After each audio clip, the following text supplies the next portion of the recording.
Ja, vi har jo arbejdet lidt mere om revolutioner. Og fokuserer ligesom på Egypten, den egyptiske, som vi har set en film om, og nu vil vi så forklare lidt omkring den. Så det starter på nu. Ja, vi har i den 17. december 2010, der er en frugthandler, der hedder Mohammed Bouazi, sætter ild til sig selv, efter han har fået konfiskeret sine varer på uretfærdig vis, mener han. Og så den 25. 1. der går folk på gaden i demonstration, og derefter aftaler folk demonstrationer på nettet, hvilket får den egyptiske regering til at fjerne internettet i hele landet.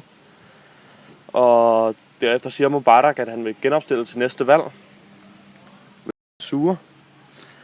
Og så begynder forhandlingerne om Mubaraks afgang. Ja, og så demonstranterne, de slår lejr på Tahrirpladsen, som man så i filmen. Og den 11. i 2. 2011, der går Mubarak af, hvilket får militæret til at danne en overgangsregering. Og så vedtager man en forfatning, som siger, at der skal være frit valg. Og det frie valg, det kommer så til at være i maj 2012. Og det vinder det muslimske broderskab. Men så den 1. juni 2013, der laver militæret et ultimatum om, at det muslimske broderskab, det skal få styr på gaden, fordi der er meget uro der. Men det overholder det sig ikke, og så den 3. juni, der overtager militæret magten igen. Ja, og så vil vi så lige snakke lidt om de bagvedliggende årsager til den her revolution og det arabiske forår generelt. Og altså man kan sige, at i Egypten, der var meget præget af, at efter Mubarak han var kommet til, havde han haft meget fokus på de økonomisk vækst i landet. Men altså selvom der havde været meget økonomisk vækst, så havde der været en større forskel mellem rig og fattig. Og generelt var der kommet en stor befolkningstilvækst, der var blevet født rigtig mange børn i den periode. Og derfor var det ud med, at der var mange unge, som ikke rigtig havde noget at lave. De kunne ikke få noget job. Og forskellen, ja, der var ligesom store forskelle i samfundet. Og de havde heller ikke den samme velstand mere, fordi at økonomisk, der begyndte de også at gå lidt nedad. Priserne steg på for eksempel benzin og på vand osv. Og det ender så ud i, at det her forår her, det er ligesom, at revolutionen bryder ud. Og man kan se, at nu snakker vi om Egypten, så det bryder så ud der den 25. januar, hvor de første demonstranter går på gaden. Og man kan også ud fra ham der, det er en teori, den bygger jo så lidt om at ham der James Davis, eller hvad han hed, jeg kan ikke lige huske det, eller om det var Davis James, men han har jo den der teori om, at revolutionen kommer ikke af, at man har det dårligt, revolutionen kommer af, at man forventer, at det bliver bedre, men det gør det så ikke, så man har nogle forventninger til noget. For eksempel Egypterne havde forventning til, at de havde det bedre, en bedre økonomisk vækst og en bedre lighed i samfundet, men det sker jo så ikke, og derfor bliver de nødt til at føler de, at de er nødt til at lave en revolution for at få bedre vilkår. Ja, så vil Sune lige sige lidt.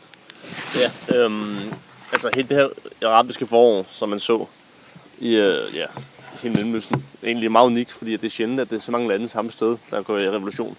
Men som andre så sagde, så var der rigtig mange diktatorer eller præsidenter, der ikke var demokratisk valgt, som styrede landet med hård hånd, og som tog meget selv.